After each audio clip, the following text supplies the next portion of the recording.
Welcome to season 7 of the It Factor podcast. New stories, new guests. If you want to come on a podcast where you can tell your stories, where you can talk how you want to talk, 7 years in, come on the It Factor podcast. And also, the motto is still the same, to keep changing the narrative. If you're ready for great conversations, welcome home. Good to have you, brother. Yeah. We back again with another special episode of the It Factor podcast. And today we have someone special, someone from my hometown, one of my family members, man. Go ahead and introduce yourself. Yeah, I'm Paul Fitzgerald. Let me reframe that. Dr. Fitzgerald. Yes. I just received my doctorate in physical therapy, so yeah, man. That's what's up, man. Little Paul, the guy. I'm proud of you, man. I'm proud of you. So I say, with all the success, can't you wait? You just passed your test, man. And I know how hard the test is.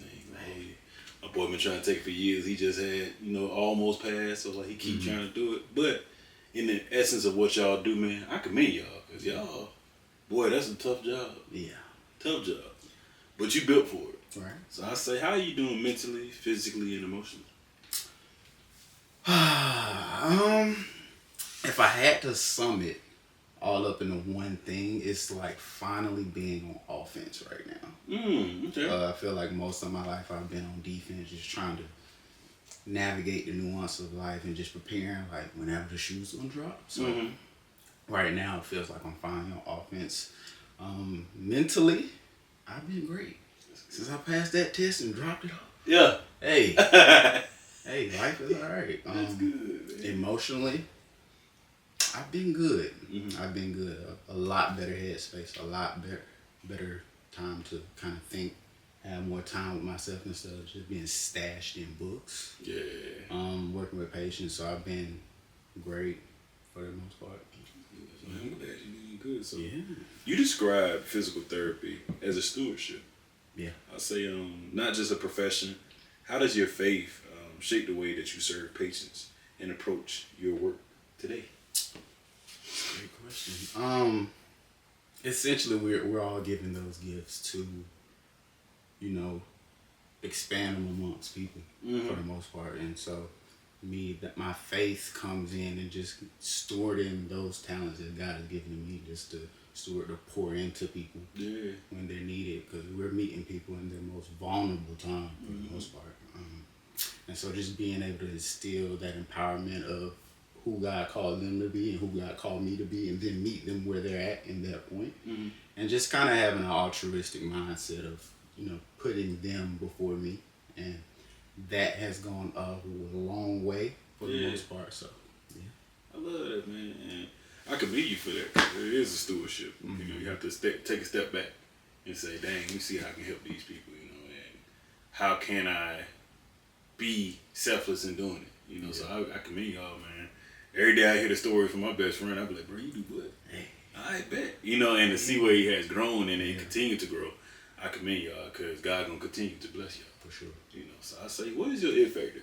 Why do you do what you do? Man, if I had to put it all into one thing, man, my it factor, why do I do? Essentially is like back to that previous question, just using what God has bestowed upon me to give it out to other people. Even physical therapy in that sense, just kind of my story a little bit. Physical therapy was one of the things that kind of helped my father get back to his normalcy of life once he had his stroke. Right. So when he had his stroke, I kind of saw how, essentially they kind of gave him the longevity for him to kind of raise me and become the man that I am today. So if I can be any of that to anybody, I'm more than willing to make that happen for everybody else. So yeah. I love that, man. And I say, early on in your collegiate career, you saw that your talent wasn't enough alone. And you had to sit out a year. Yeah. What did that teach you? Yeah, I sat out a year. It taught me perseverance for the most part, because essentially what happens is, you sit out or you're ineligible for that 1 year, and then when you're off from home, that's a whole new factor in it. Like, it's your first time away from home, and you experience a lot more things than you're used to, so it instilled focus. Yeah. and just being disciplined to the goal and just using the sport for what it is. I think I wanted to break away from just basketball is whatever. It's the end all be all. Whatever happens here, I knew at a certain point, depending on what level you play at, you have that real conversation with yourself, and you're like, and those NBA dreams are gone. Let's hang that up. And so I wanted to just use it as more of a way to get to where I wanted to go, which is physical therapy today. So okay. Bet. And I commend you for that, because I remember me with football, man. I was like, I'm gonna do this and this gonna happen, this gonna happen. But at some point, I was like, it's okay if it don't happen.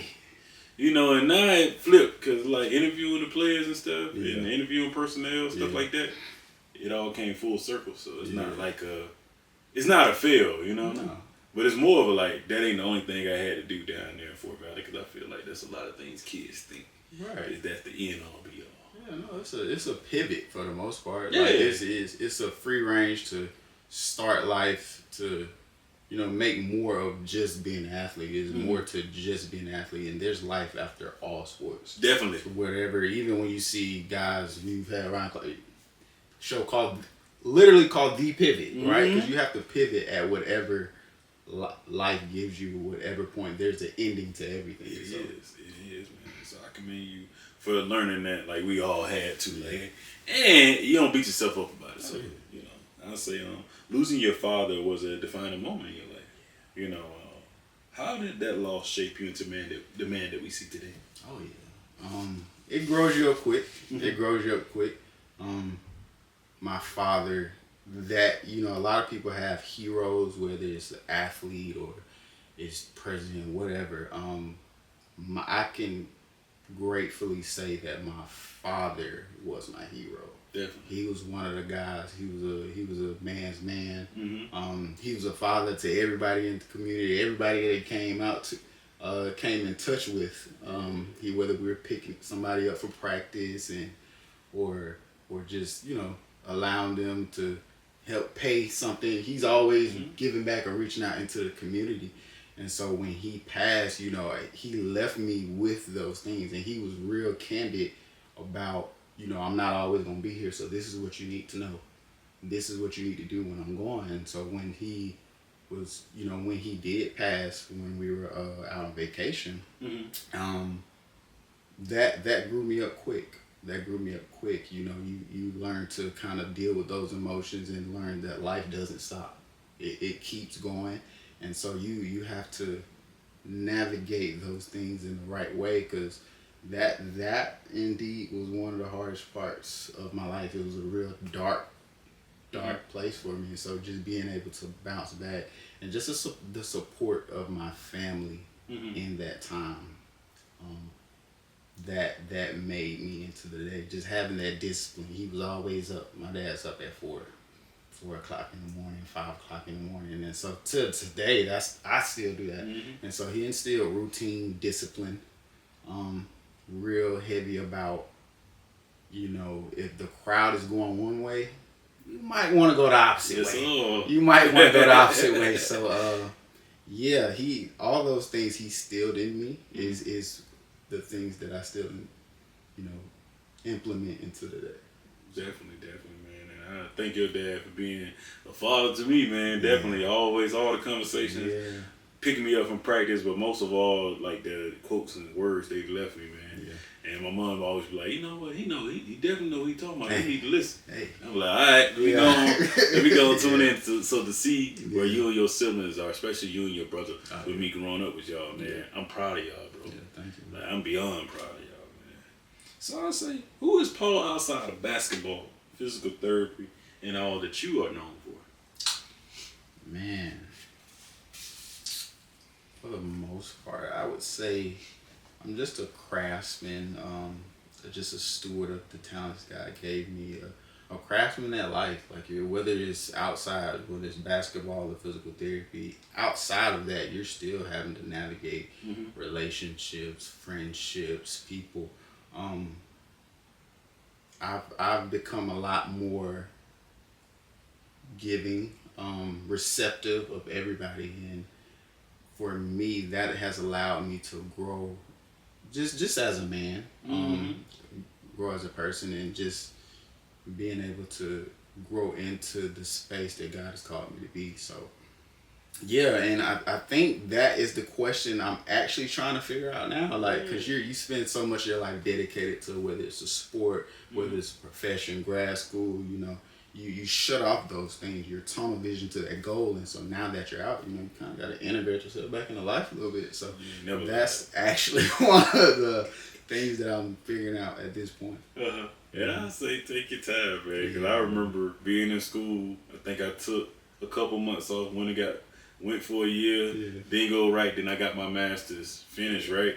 And I'm like, okay, I'm working, I'm going to school. Okay, cool, what's next? Yeah. Then me dating my girlfriend, I'm like, okay, I guess I'm going to do it. And it started pivoting to, you know, we're going to buy us a house. Yeah. And different things started to happen. And I was thanking God for guiding my path through all that. Yeah. Because I could quickly went left. Let me go do something else. It's very easy to take it away. But it's even discipline. You got to be disciplined, man. Yeah. And you got to have that concept. I thank sports for that. I thank our parents for that, man, for instilling what they did in us. And I totally see it today, because folks always say, man, you did this, you balance, how you balance? I say, man, look, I do things I love to do, and I take my time in doing them, man. Even with making a thing for you earlier. Yeah, my wife walked in, she was like, how you made this? Man, how you did it now? I'm like, hey, your brother, I gotta make it. I gotta make it happen. I appreciate that, man. So I say, we grew up in the same church. We did. Ursus Temple. Vacation Bible School. Vacation Bible School. We there. We was at every Sunday service. And we was at every Sunday school. They weren't playing. They would. I say, let's walk out of Georgia. I say, when you look back, that kid hoping and dreaming, you know, not just to make it out. You know, I ain't gonna say that was our story. But I would say just to see something different. You know, would you ever imagine you would be where you are today?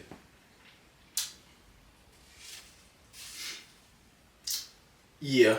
I did. I knew something was in me, because I wasn't really following certain trends when it came to certain things. My dad was real. He was real hit. My dad and my mom, first of all. He was a mom player. Yeah. Both of them. Hey. They really, it's life. Yeah. It's life outside of Fort Valley. And I think one of the things that really helped me, they used to send me on trips, or send me on trips with my uncle Greg Lloyd, matter of fact.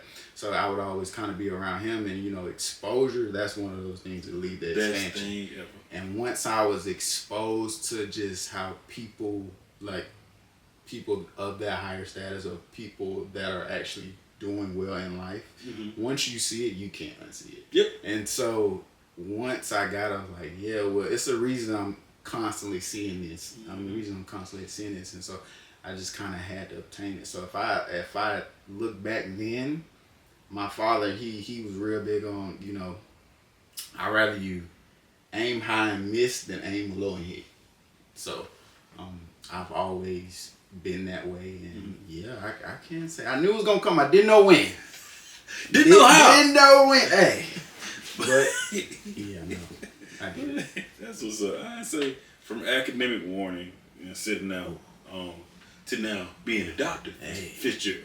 You know, congrats, brother, again, man, on that. It's real big, because it's a big feat. I don't care how you feel about it. I don't care how you. You know, a lot of people I had on the show like, you know, I did it. No, don't downplay it. Don't downplay that, man. Don't downplay it. But I say, back when you started college, did you ever believe or see the other side? Because I know those first couple semesters is very tedious, brother. I ain't gonna hold you. Yeah. Being an athlete or just regular student, it's hard. Yeah. So I say, did you ever see the other side? When you say see the other side, like, hey, I'm gonna graduate, this gonna happen. Yeah, eventually. It was really just about getting over that hump and just locking in, like becoming tunnel vision on your goals. But when I had that, it was a 1. I'll be candid right now. It was a 1-4. Yeah, first semester, I was at Georgia Southwestern State down in the Americas. First semester, it was a whirlwind. I don't think. I went to class. It was just, you know, coming from studying. Like that wasn't art. Like the work that I used to get, I ain't got to study this. But when I got to college, I was like, okay, You gotta step it up. okay, yeah. So I had that 1-4, and I had a teacher. She was one of my English teachers, and she would always see in my paper. Granted, my mom's an English teacher. She would always see in my paper, and she would check my GPA. She was like, "Yeah, this doesn't add up. Like, what's going on?" And I'm like, "It's just adjustment. Like, I don't get it." She was like, "Well, your papers are one of the better papers that I'm seeing. So like, what are you doing for me that you aren't doing everywhere else?" And I'm like, I only applied myself to like things that I liked. And then she was like, "Well, you just gotta keep applying it everywhere, even though you don't like it. You still gotta go through it." Definitely. So. Yeah, and then from there, it just got better. So I ended up going JUCO. I took the JUCO route, and from there, that's when I was like, all right, this is it. It's a restart.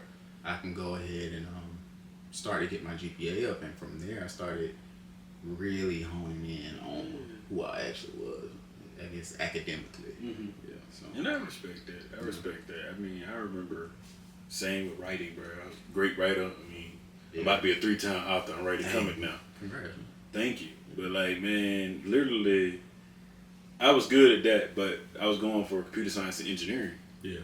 And what I didn't notice was, I thought that everything, I was like, okay, I ain't got to study much. Didn't think that. But to be honest with you, man, I finished everything. I'm talking about, I had A's and B's, and I had a D in like my major field. Yeah. And the professor pulled me to the side. And I can say this now, I got my degree. Yeah. Never really said this, but I gotta say it. Yeah. She looked at me and said, "Yeah, I'm gonna let you take the second part of this, even though you got this D, because you're supposed to retake this. I'm gonna let you take it." Yeah. And I was like, "Okay." Yeah. Went in there, man, and made her wrong. We fixed it, because you can fix things like that. Oh yeah. She went in there, and I'll never forget, man. I remember passing that course, I think with an A. Or B at least, and it was very high. I know that. And she looked at me and was like, "Yeah, you're gonna be good." And from then on, how she was on me, man, I never forget, bro. From then on, I ain't never had no issues in college. Yeah. Till I went off to my engineering school, and even then, when I went to Northeastern up in Boston for a year, it was leaving, bro. And then stuff was going on with my mom, so it was a lot of things pulling. It was a lot of factors pulling on me up there. But I was old enough to know, man, let me just get my degree. Yeah. Call it a day. I ain't even trying to get these two. It's cool. I ain't playing. Yeah. If I don't do it now, then what I'm gonna do? I'm also not going back home, because I'm like, that's not an option right now. Yeah. It's not. So I commend you for even figuring your way out there. And I say anybody that's watching, it's always a positive way out. It's definitely, no matter what you got going on, definitely, man. So I commend you for that pivot, man. And I say, did you ever imagine that picking up that basketball, would take you to the places it has thus far? Absolutely not. I'm not gonna lie. No, I didn't. I just wanted to do what I like to do for the most part, and my father was like, well, if you're gonna do it, do it. Just don't be out here, just doing things just because you like to do it. If you're gonna do it, take it seriously. And so I started taking it seriously. I started meeting people. It was like, okay, like you can go somewhere. Granted, wasn't the best.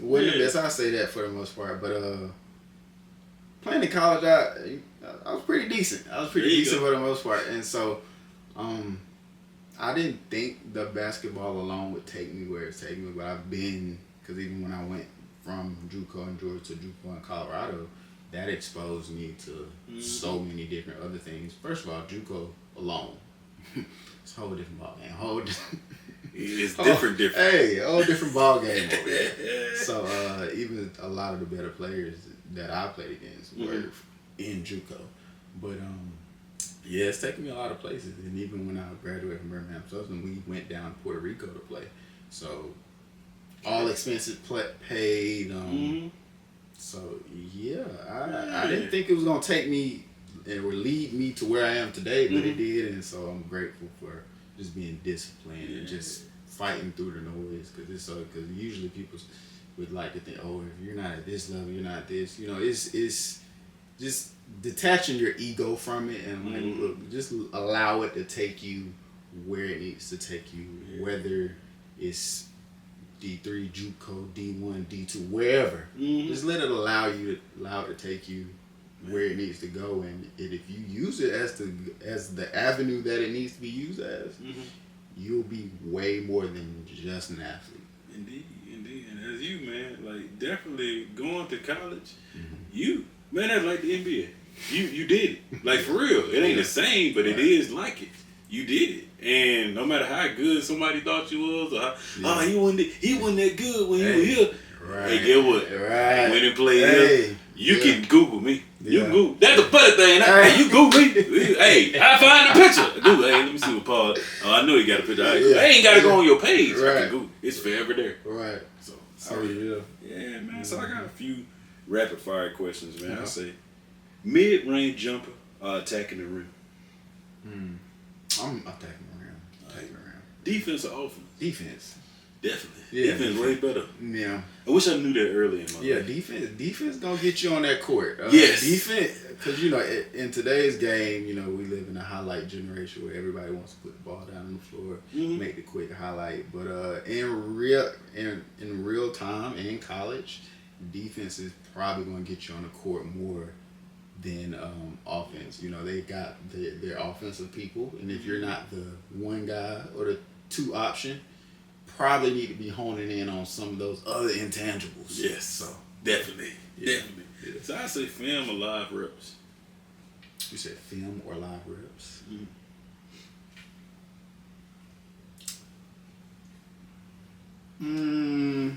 I think both have their place. Film, I think film for the most part allows you to break whatever bias you think what you're actually doing from what is, because the honest gotta lie. Yeah, it ain't. Hey, it's showing what you're actually doing. But I did. Yeah, no, you didn't. Look, let me zoom in real quick. You see that? Come here. Yeah. So, and I think if you can follow that up with live reps and knowing that's what you already did in film, they kind of work. They coincide with each other. But if you just have a bad habit to break, you need to go watch film, bro. You right. You need to go watch film. I say Jordan or Kobe. That's a hard one. You like both.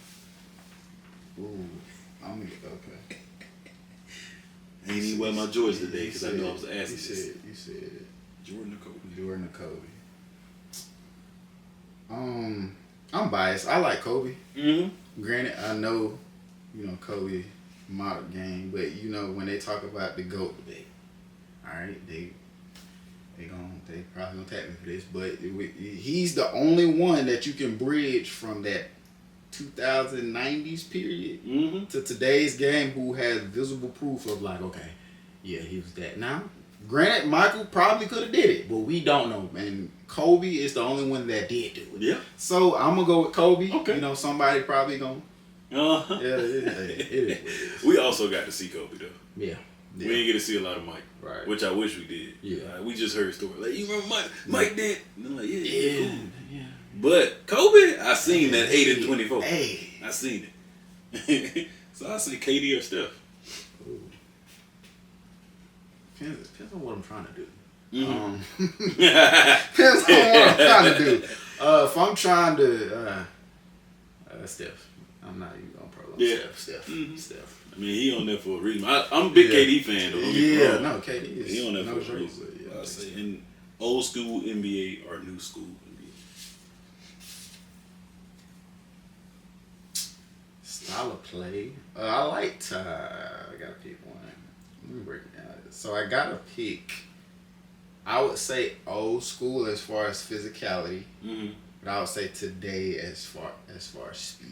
Like the speed is being played at a lot better. But back in the day, the actual you were getting hit. Yeah, you were getting hit. And I think that's why the defensive guys that are actually, guarding, the Tony Allens of the day and things like that, they're liable.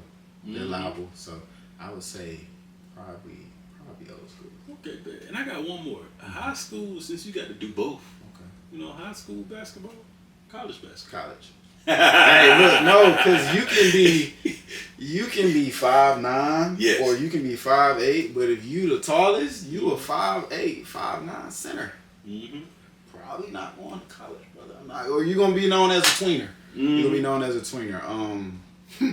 Yeah, so it'd be so funny because I think even some of the showcases that I used to go to, guys, you know, they were tallest on that team, but you're about 6'2", 6'3" maybe, and so they're playing center, so they only have center moves, so they're trying to, you know, they start dribbling at first, they get in them a little bit, and then that's when they're backing down, so it's like, but in college for sure, it's gonna separate all that. Gotcha. I say, who's your favorite NBA player, past and present, to watch? Favorite NBA player. Oddly enough, I would say growing up, it was Chris Paul for sure.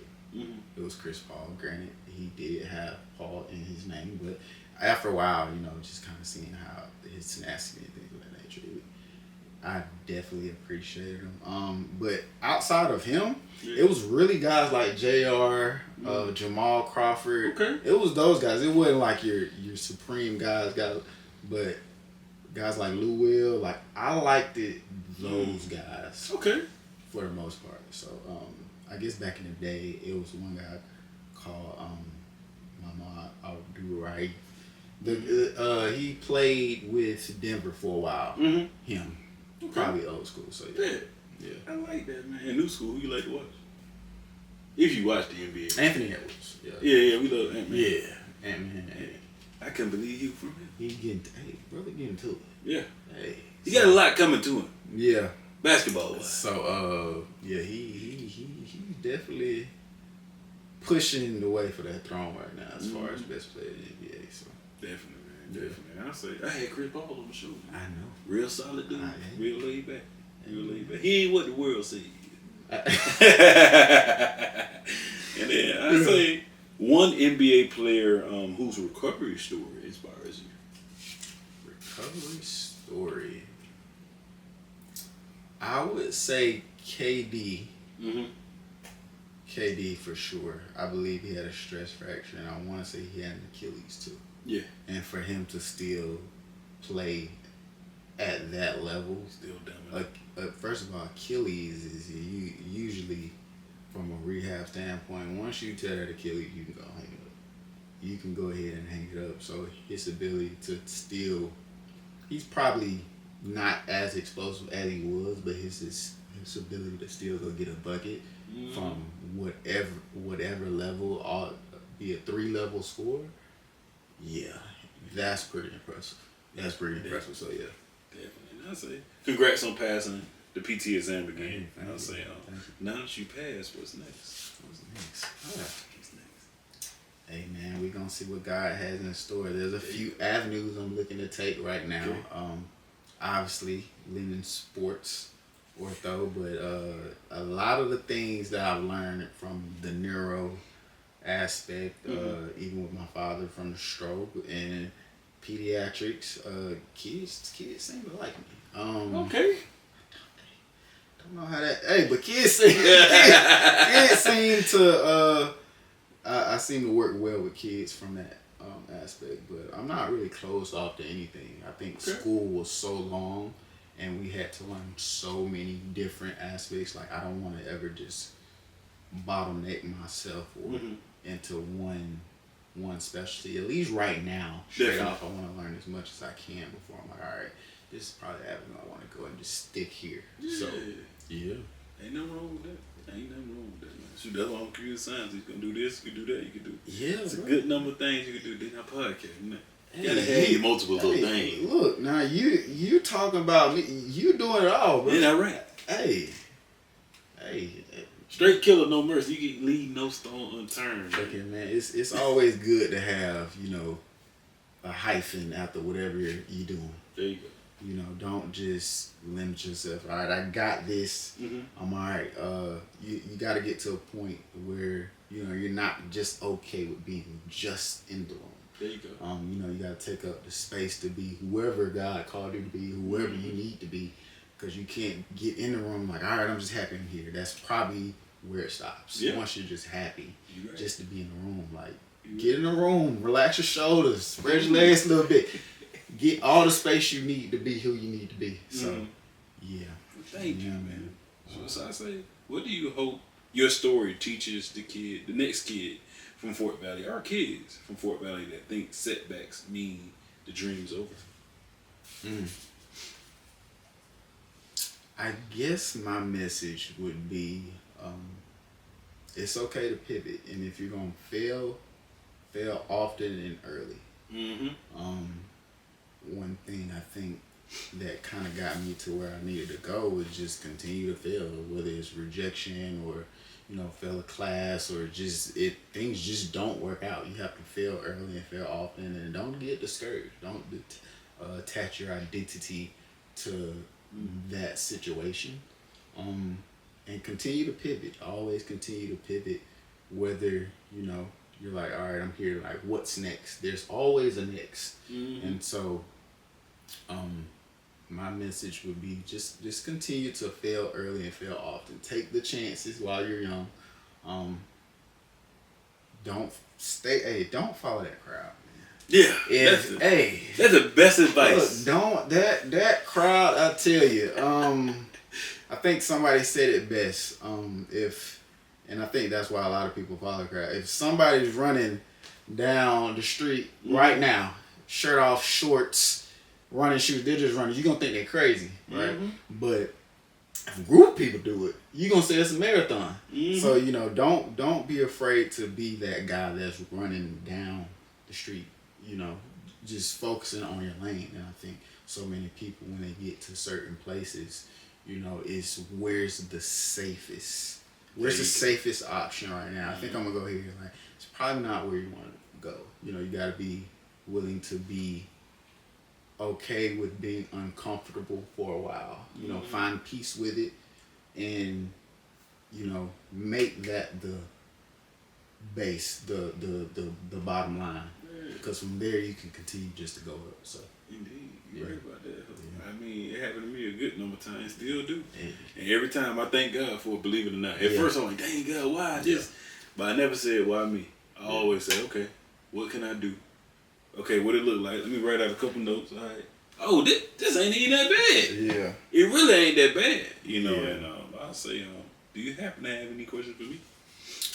Man.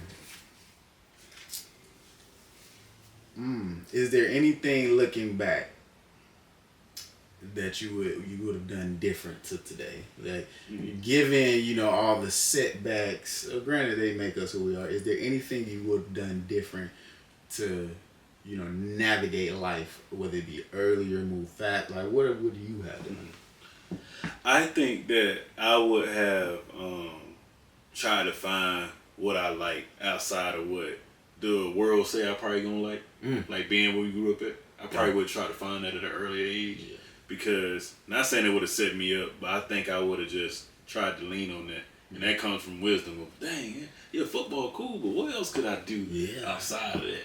Hey, or dang, could I interview people? Like when I got to college, a lot of people, I think about, dang, could I have done this in college? Yeah, I could. Like, where would it have been like monetarily, but like, who are the people I would have met because of doing it? But I'm thankful that I got it later on and thought about it and said, okay, cool. But I wish that those things that young Jeremy was able to be like, oh, you ain't just got to do this. I can do this too. Yeah. And I talked about a guy I had on yesterday, how Mal ran a comic book, and I remember some age, but I don't know where it was, where the Power Rangers, the action figures, and the toys is not cool no more. You get what I'm saying? Like, people like, dang, they ain't cool. Hey. But the older I got, it's like, to stay alive, you have to do the things you always love. And I found that the childlike things, like the cars or collecting things, are different.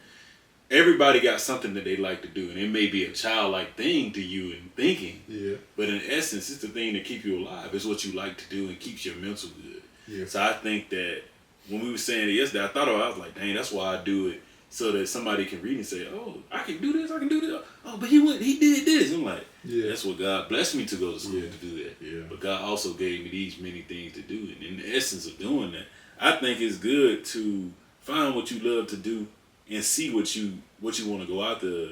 And once you see it, you like, dang, look, I like Power Rangers. Yeah. Oh, that could bring me some bread on the side. That could help me. Or even if it's from dang, that could help me. I've been stressed out. But when I read this, I ain't even think about it. So, and I ain't never think I was going to think like that. So I think like a lot of people, should get to those things what they love. So if that's something that I wish I found that earlier. Okay. Thankful I'm only 31 and I have figured it out. But I think that's the best thing we can do. Like you like in basketball, cool. Yeah. It may come one day. You might be a PT for NBA team. Yeah. You never know. Right. But guess what?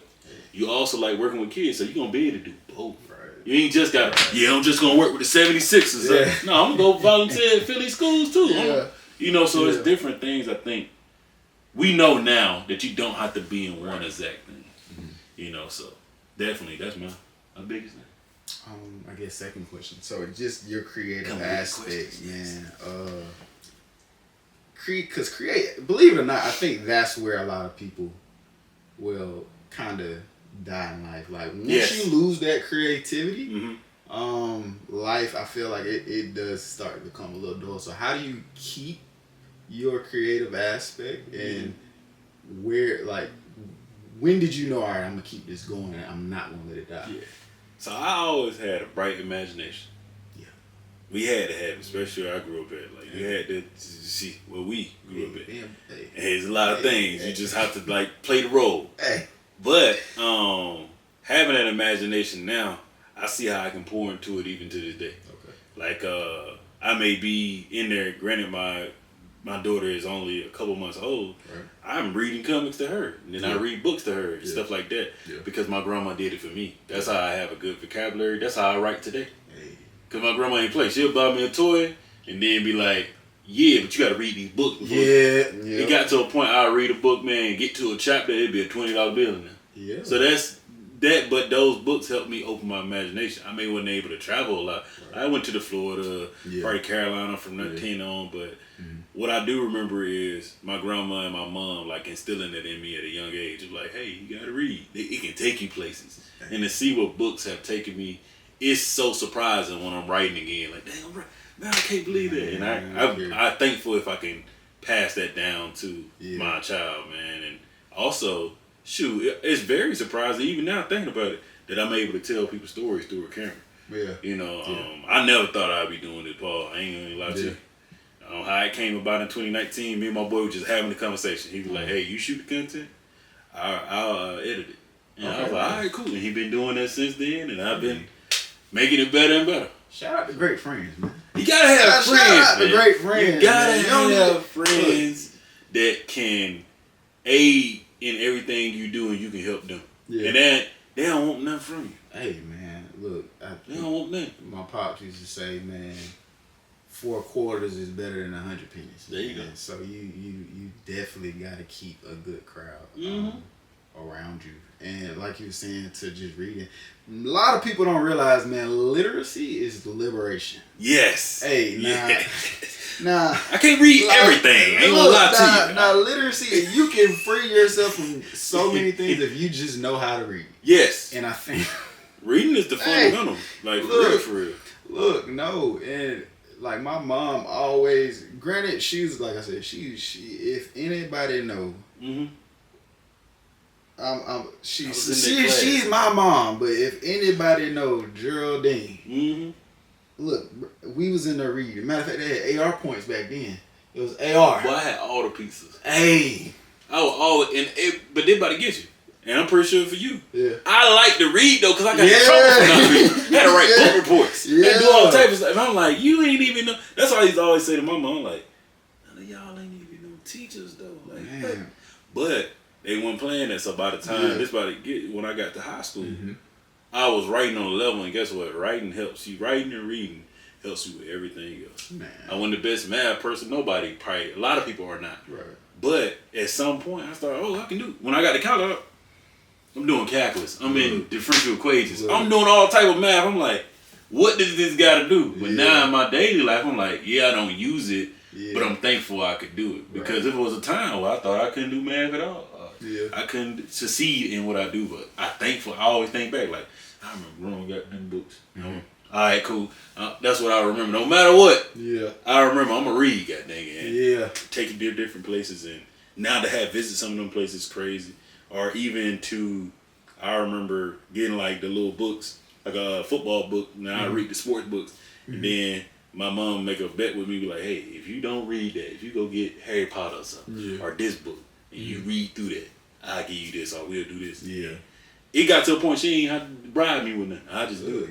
Yeah. I just do it. So thank you for that question, though. Oh yeah, last one. I don't want to become the interviewer. Okay, talk to me. Confidence. What is it? What is it? Ooh. What is it? What Wow. is it really at its core? What is that to you? Ooh, you about to get your confidence is you being you. Okay.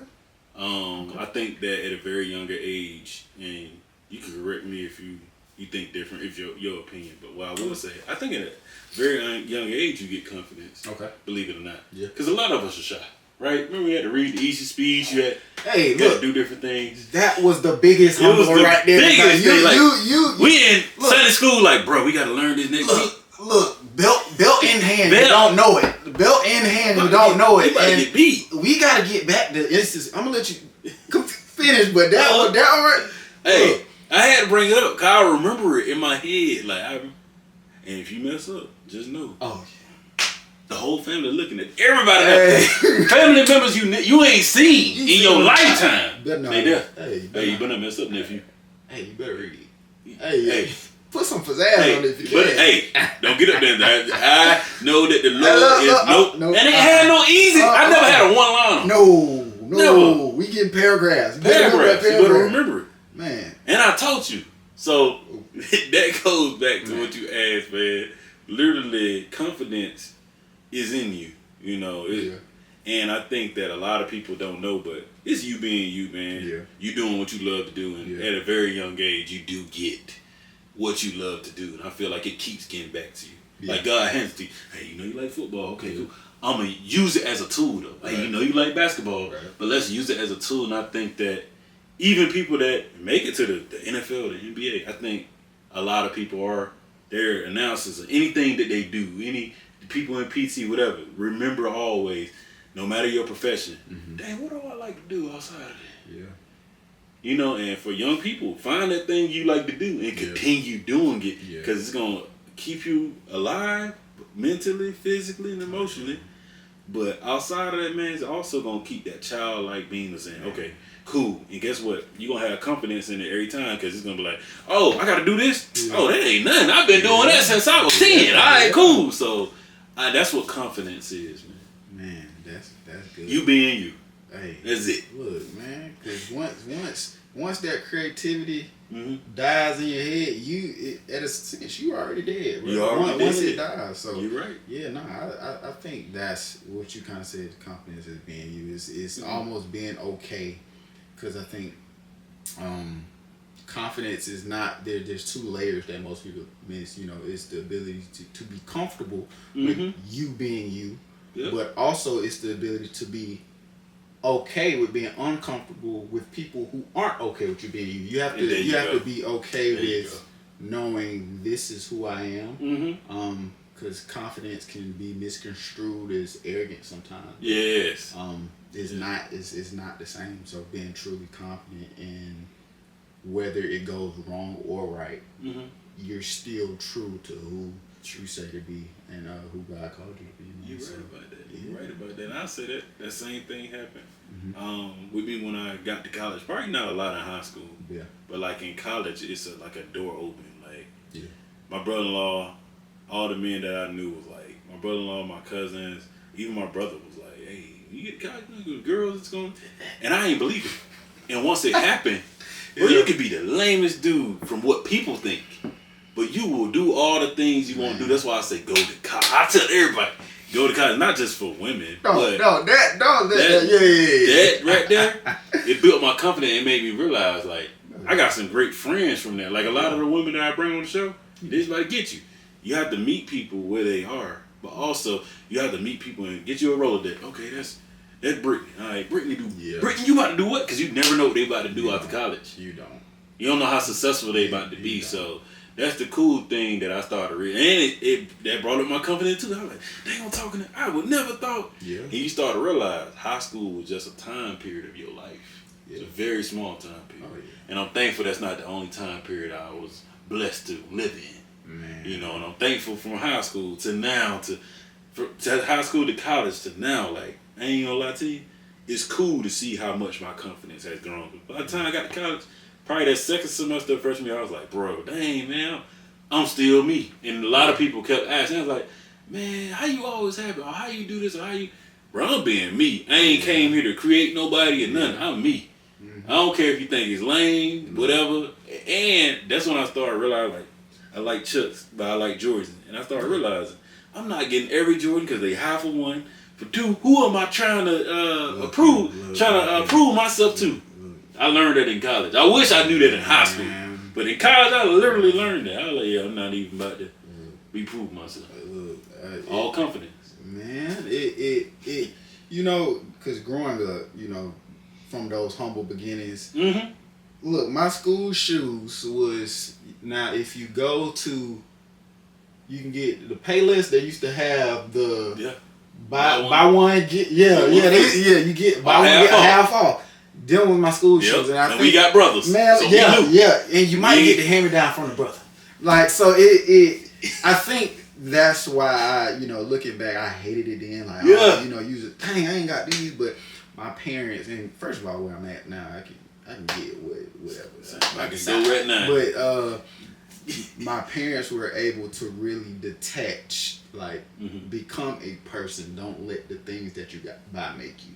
And so now I'm whole, and I don't need those things to affirm me. I don't need any of those materialistic aspects to, like, oh, I'm doing this, I'm doing that. But yeah, no, I'm me because of me. I make these things better. Like, I don't need these things to make me feel good to walk in the room. Right. Now, the only thing outside of that I do, probably cologne, big on cologne now. But makes sense. You got your thing though. Yeah, everybody has those things. So it's like, yeah, man. Well, yeah, man. That's a good episode, man. Look, we had to do it a couple times. Hey, man. I'm proud of you, bro.